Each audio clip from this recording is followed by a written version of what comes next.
കൂട്ടുകാരെ, എല്ലാവർക്കും നിജോസ് വേൾഡിൻ്റെ പുതിയൊരു വീഡിയോയിലേക്ക് സ്വാഗതം. എല്ലാവരും സുഖമായിട്ടിരിക്കുന്നെന്ന് വിശ്വസിക്കുന്നു. ഞങ്ങളിവിടെ സുഖമായിട്ടിരിക്കുകയാണ്. അപ്പോൾ എല്ലാവരും സന്തോഷത്തോടെയും ആരോഗ്യത്തോടെയും ഒക്കെ ഇരിക്കുക കേട്ടോ. ഓവുലേഷൻ കഴിഞ്ഞ് 15ാമത്തെ ദിവസം ഗർഭിണിയുടെ ആദ്യത്തെ മാസം നമ്മളുടെ ശരീരത്തിൽ സംഭവിക്കുന്ന 6 മാറ്റങ്ങളെ പറ്റിയിട്ടാണ് ഇന്നത്തെ വീഡിയോയിൽ സംസാരിക്കുന്നത് കേട്ടോ. അപ്പോൾ നമുക്ക് വീഡിയോ സ്റ്റാർട്ട് ചെയ്യാം. ഗർഭിണിയുടെ 1ാമത്തെ മാസം ഉണ്ടാകുന്നത് എപ്പോഴാണ് നമുക്ക് പീരീഡ്സ് മിസ്സാകുന്നത്? ആ ഒരു എക്സ്പെക്റ്റഡ് ഡേറ്റിലാണ് നമ്മുടെ ഫസ്റ്റ് ട്രൈമസ്റ്ററിന്റെ ഫസ്റ്റ് മന്ത് കംപ്ലീറ്റ് ആവുന്നത്. പ്രഗ്നൻസിയുടെ ആദ്യത്തെ മാസം നമ്മൾ കാൽക്കുലേറ്റ് ചെയ്യുന്നത് എന്നാണോ ലാസ്റ്റ് പീരീഡ് ആയത് ആ ദിവസം മുതൽ എന്നാണോ പീരീഡ് മിസ്സാകുന്നത് ആ ദിവസം വരെയാണ് നമ്മൾ ഫസ്റ്റ് ട്രൈമസ്റ്ററിലെ ഫസ്റ്റ് മന്ത് കാൽക്കുലേറ്റ് ചെയ്യുന്നത്. അങ്ങനെ നോക്കിക്കഴിഞ്ഞ് കഴിഞ്ഞാൽ നമ്മൾ ഏകദേശം ഒരു പ്രഗ്നൻസി ആണ് എന്ന് കൺഫേം ചെയ്യുന്നതിന് മുൻപ് തന്നെ നമ്മുടെ ഫസ്റ്റത്തെ മന്ത് കംപ്ലീറ്റ് ആയിട്ട് മാറിയിട്ടുണ്ടാകും, കംപ്ലീറ്റ് കഴിഞ്ഞിട്ടുണ്ടാകും. അപ്പോൾ എന്താണ് നമുക്ക് ഈ ഒരു സമയത്തുണ്ടാകുന്ന 6 ശരീര മാറ്റങ്ങൾ എന്ന് നമുക്ക് നോക്കാം. വീഡിയോ നമുക്ക് സ്റ്റാർട്ട് ചെയ്യാം. ഏറ്റവും ആദ്യത്തെ ഒരു ബുദ്ധിമുട്ടെന്ന് പറയുന്നത് നമ്മൾ ഡ്രസ്സ് ഇടുന്ന സമയത്ത് നമുക്ക് ഫീൽ ചെയ്യുന്ന ഒന്നാണ്. നിങ്ങൾ നല്ല ഷേപ്പിൽ ചുരിദാർ തയ്ക്കുന്നവരാണെങ്കിൽ, അതായത് നമ്മളിപ്പോൾ ഞാൻ ചുരിദാർ തയ്ക്കുന്നത് അങ്ങനെയായിട്ട് എന്നെ വെച്ചടിച്ച പോലെ ആയിരിക്കും ഞാൻ ചുരിദാർ തയ്ക്കുന്നത്. ആ ഒരു സമയത്ത് നമ്മൾ വയറ് ചാടിയിട്ടുള്ളവരാണെങ്കിൽ നമുക്ക് ആ ഒരു ഭാഗത്ത് ബുദ്ധിമുട്ടുണ്ടാകും. കാരണം വയറൊന്ന് ചാടിയിരിക്കുന്നത് നമുക്ക് ഫീൽ ചെയ്യും.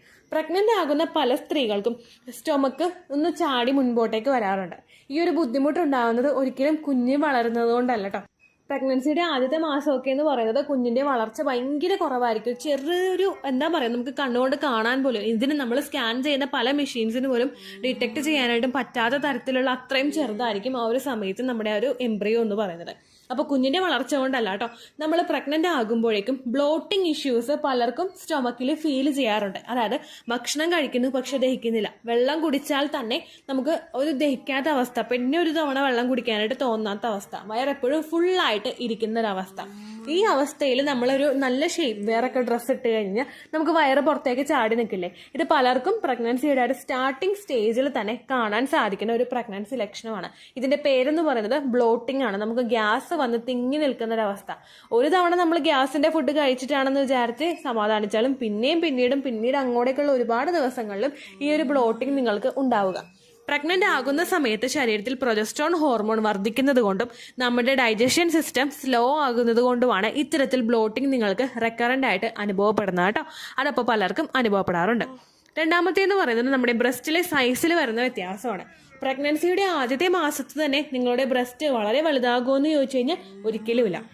അവിടെ നടക്കുന്നൊരു പ്രോസസ്സ് എന്ന് പറയുന്നത് നമ്മളുടെ ശരീരത്തിൽ പ്രഗ്നൻസി ആകുമ്പോഴേക്കും ബ്ലഡ് സർക്കുലേഷൻ കൂടാറുണ്ട്. അതുപോലെ തന്നെ നിങ്ങൾ പ്രഗ്നന്റ് ആയി എന്നുള്ളൊരു സിഗ്നൽ നിങ്ങളുടെ ശരീരത്തിൽ കിട്ടിക്കഴിഞ്ഞ് കഴിഞ്ഞാൽ അതിൻ്റെ ഭാഗമായിട്ട് ബ്രസ്റ്റിൻ്റെ ആ ഒരു ഹോർമോൺ ചേഞ്ചസ് ഒക്കെ കൊണ്ട് ബ്രസ്റ്റിലെ ടിഷ്യൂസിനൊക്കെ വ്യത്യാസം അനുഭവപ്പെടാറുണ്ട്. ഈ ബ്രസ്റ്റ് ടിഷ്യൂസിന് ഹോർമോണൽ ചേഞ്ചസ് കൊണ്ട് വരുന്ന വ്യത്യാസം കൊണ്ട് നിങ്ങളുടെ ബ്രസ്റ്റിൻ്റെ സൈസ് എൻലാർജ് ആകുന്നത് പോലെ നിങ്ങൾക്ക് അനുഭവപ്പെടുന്നു.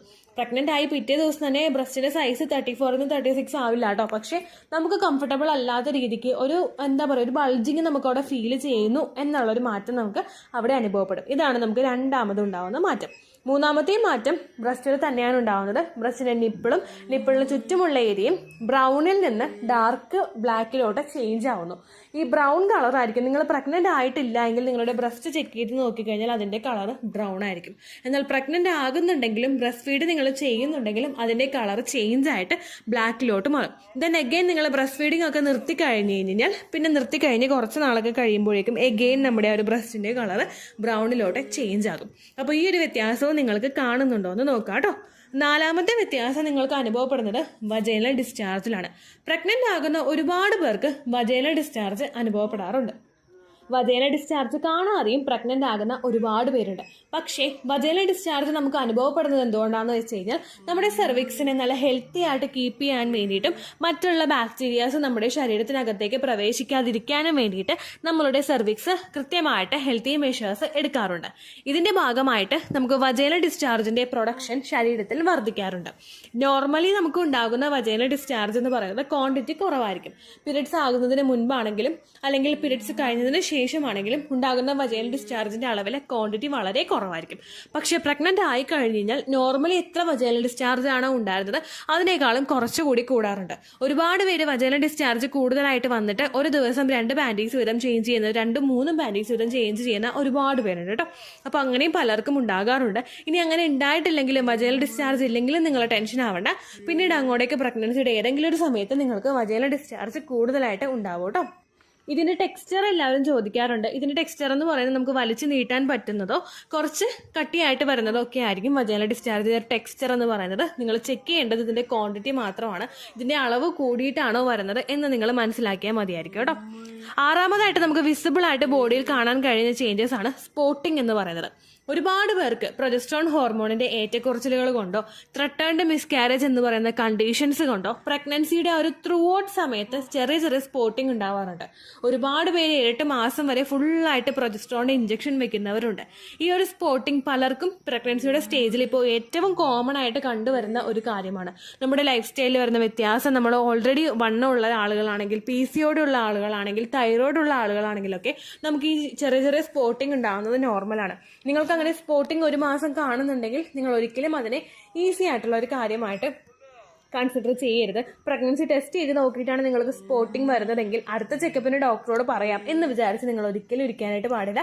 ഇമ്മീഡിയറ്റ്ലി തന്നെ നിങ്ങൾ ഡോക്ടറെ ഫോണിൽ വിളിച്ചിട്ടോ അല്ലെങ്കിൽ ഡോക്ടറെ നേരിട്ട് പോയി കണ്ടിട്ടോ ഈ കാര്യം പറയണം. കാരണം എൻ്റെ ഒരു കസിൻ സിസ്റ്റർ ഉണ്ടായിരുന്നു, ചെറുതായിട്ട് സ്പോട്ടിംഗ് വന്നിട്ട് അതിനെ ആ ഒരു സീരിയസ്നെസ് കൊടുത്തില്ല. പക്ഷേ പ്രഗ്നൻസി മിസ്കാരേജ് ആയിപ്പോയി. ദെൻ അഗെയിൻ സെക്കൻഡ് പ്രഗ്നന്റ് ആയപ്പോഴേക്കും ഫുൾ ബെഡ് റെസ്റ്റ് ആയിരുന്നു. ഫുൾ ബെഡ് റെസ്റ്റ് എന്ന് പറഞ്ഞു കഴിഞ്ഞാൽ യൂറിനേറ്റ് ചെയ്യാൻ പോലും ബെഡിൽ നിന്ന് എഴുന്നേക്കാൻ പാടില്ലാത്തൊരു രീതിക്ക്, നമ്മുടെ തല പോലും പൊക്കാൻ പാടില്ലാത്ത രീതിക്ക് അങ്ങനെ കിടന്നോളാം ഡോക്ടർ പറഞ്ഞു. അപ്പോൾ അതുകൊണ്ട് നമ്മൾ അങ്ങനെയുള്ള കാര്യങ്ങളൊക്കെ മസ്റ്റായിട്ട് ശ്രദ്ധിക്കണം. സ്പോട്ടിംഗ് വന്നു കഴിഞ്ഞാലൊക്കെ ശ്രദ്ധിക്കണം കേട്ടോ. ആറാമത്തെ ലക്ഷണം എന്ന് പറയുന്നത് ടയേർഡാണ്. ഒന്നും ചെയ്യാനായിട്ട് താല്പര്യം ഇല്ലാത്തൊരവസ്ഥ.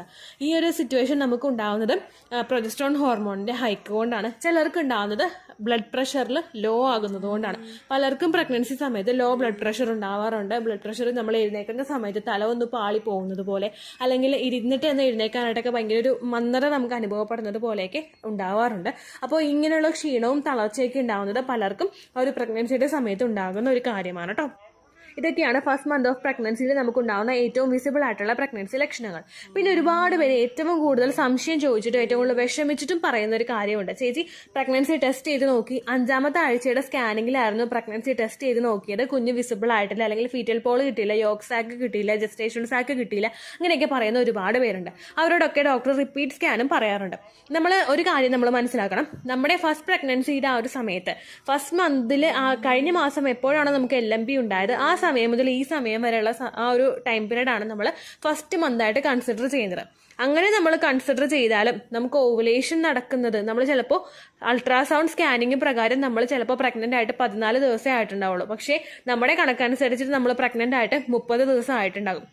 അതിൻ്റെ ഒരു വ്യത്യാസം എന്തായാലും നിങ്ങളുടെ ആ ഒരു എംബ്രിയോയ്ക്കും കാണാനായിട്ട് സാധിക്കും. അപ്പോൾ ഒരു തവണ നിങ്ങൾ സ്കാൻ ചെയ്ത് നോക്കിയിട്ട് 5ാമത്തെ തവണ നിങ്ങൾ സ്കാൻ ചെയ്ത് നോക്കിയിട്ട് നിങ്ങൾക്ക് കാണാനായിട്ട് സാധിക്കുന്നില്ലെങ്കിൽ, അല്ല 6ാമത്തെ ആഴ്ച സ്കാൻ ചെയ്ത് നോക്കിയിട്ട് കുഞ്ഞിൻ്റെ ഹാർട്ട് ബീറ്റ് നിങ്ങൾക്ക് കിട്ടിയിട്ടില്ലെങ്കിൽ ഒട്ടും നിങ്ങൾ വിഷമിക്കേണ്ട ആവശ്യമില്ല. നിങ്ങൾക്ക് 8ാമത്തെ ആഴ്ച അല്ലെങ്കിൽ ഒരു 10ാമത്തെ ആഴ്ച വരെ നിങ്ങൾക്ക് ടെൻഷൻ ഇല്ലാതിരിക്കാം. ഒരുപാട് പേരുണ്ട് ഫസ്റ്റത്തെ സ്കാനിങ്ങിൽ ചെയ്തു കണ്ടില്ല, 2ാമത്തെ സ്കാനിങ്ങിൽ ചെയ്തിട്ട് കണ്ടില്ല, 3ാമത്തെ തവണ ചെയ്യുമ്പോഴായിരിക്കും ചിലപ്പോൾ ഇതൊക്കെ വിസിബിൾ ആയിട്ട് വരുന്നത് കേട്ടോ. അപ്പോൾ അപ്പോഴും നിങ്ങൾ ഹോപ്പ് വയ്ക്കുക, ടെൻഷൻ ആകാതിരിക്കുക, നിരാശയോടുകൂടി ഇരിക്കാതിരിക്കുക കേട്ടോ. അപ്പോൾ ഇത്രയുമാണ് 1ാമത്തെ മാസത്തിൽ നമുക്കുണ്ടാകുന്ന ലക്ഷണങ്ങളും അതുപോലെ കുഞ്ഞിൻ്റെ ഗ്രോത്തും ഒക്കെ കേട്ടോ. കുഞ്ഞിൻ്റെ ഗ്രോത്ത് എന്ന് പറയുന്നത് വളരെ ചെറുതായിരിക്കും, വളരെ കുഞ്ഞ് സൈസായിരിക്കും കുഞ്ഞിൻ്റെ കേട്ടോ. അപ്പോൾ ആ കാര്യം കൂടി നിങ്ങൾ മനസ്സിലാക്കുക. അപ്പോൾ ഇത്രയേ ഉള്ളൂ വീഡിയോ. എന്തെങ്കിലും സംശയം ഉണ്ടെങ്കിൽ നിങ്ങൾ കമൻസിൽ ചോദിക്കുക. പണ്ടത്തെ വീഡിയോയ്ക്ക് കമൻസ് ഇടുന്നവർക്ക് റിപ്ലൈ കിട്ടുന്നില്ലെങ്കിലോ, നമ്മൾ തമ്മിൽ ഓൾറെഡി ഒരു കോൺവെർസേഷൻ ഉണ്ടായിട്ടും അതിൻ്റെ കണ്ടിന്യൂഷൻ ആയിട്ട് നിങ്ങൾക്ക് റിപ്ലൈ കിട്ടിയിട്ടില്ലെങ്കിലോ, ലേറ്റസ്റ്റ് ആയിട്ട് ഞാൻ ഏത് വീഡിയോ ആണ് അപ്ലോഡ് ചെയ്യുന്നത് അതിന് താഴെ കമൻറ്റ് ഒന്ന് കോപ്പി പേസ്റ്റ് ചെയ്യാനായിട്ട് ശ്രദ്ധിക്കുക കേട്ടോ. അതുപോലെ ഓവുലേഷൻ ഡേറ്റ് കാൽക്കുലേറ്റ് ചെയ്ത് തരാനായിട്ട് റിക്വസ്റ്റ് ചെയ്യുന്നവർ എത്രയാണോ നിങ്ങളുടെ കൃത്യം സൈക്കിൾ ലെങ്ത് അത് മെൻഷൻ ചെയ്യാനായിട്ട് ശ്രദ്ധിക്കുക. സൈക്കിൾ ലെങ്ത് എന്നതുകൊണ്ട് ഉദ്ദേശിച്ചത് ഓരോ മാസവും എത്ര ദിവസം കൂടുമ്പോഴാണോ ബ്ലീഡിങ് വരുന്നത് അതിനെയാണ് കേട്ടോ ഉദ്ദേശിച്ചത്. അതായത് ജനുവരിയിൽ നിങ്ങൾക്ക് ഒരു 1-ാം തീയതിയാണ് ബ്ലീഡിങ് വന്നതെങ്കിൽ, ഫെബ്രുവരിയിൽ നിങ്ങൾക്ക് 2-ാം തീയതിയാണ് ബ്ലീഡിങ് വരുന്നതെങ്കിൽ, ജനുവരി 1-നെ ഡേ 1 ആയിട്ടെടുത്ത് ഫെബ്രുവരി 2 വരെ എത്ര ദിവസമുണ്ടോ അത് എണ്ണി പറയുന്നതാണ് സൈക്കിൾ ലെങ്ത് എന്നതുകൊണ്ട് ഉദ്ദേശിച്ചത് കേട്ടോ. ബ്ലീഡിങ് നടന്ന ദിവസം നിങ്ങൾ എടുത്താൽ മതിയാകും. സ്പോട്ടിങ് നടന്ന ദിവസം, അതായത് ചെറുതായിട്ടുള്ള ബ്രൗൺ ഡിസ്ചാർജോ ബ്രൗൺ കളറുള്ള സ്പോട്ടിങ്ങോ വന്ന ദിവസം നിങ്ങൾ എടുക്കുക ശ്രദ്ധിക്കേണ്ട ആവശ്യം ഇല്ല കേട്ടോ. അപ്പോൾ ഇതുപോലെ തന്നെ നിങ്ങൾ ശ്രദ്ധിക്കുക, സൈക്കിൾ ലെങ്ത് ചോദിക്കുന്ന സമയത്ത് എന്നാണോ ഡേറ്റ് അത് നിങ്ങൾ മെൻഷൻ ചെയ്യാതിരിക്കുക. അതായത് ചില ആളുകൾ January 16, February 14 അങ്ങനെ പറയും. അങ്ങനെ പറഞ്ഞുകൊണ്ട് കാര്യമില്ല കേട്ടോ. അപ്പോൾ ഇത്രയേ ഉള്ളൂ വീഡിയോ. അടുത്തൊരു യൂസ്ഫുൾ വീഡിയോ ആയിട്ട് നമുക്ക് വീണ്ടും കാണാം. ബൈ.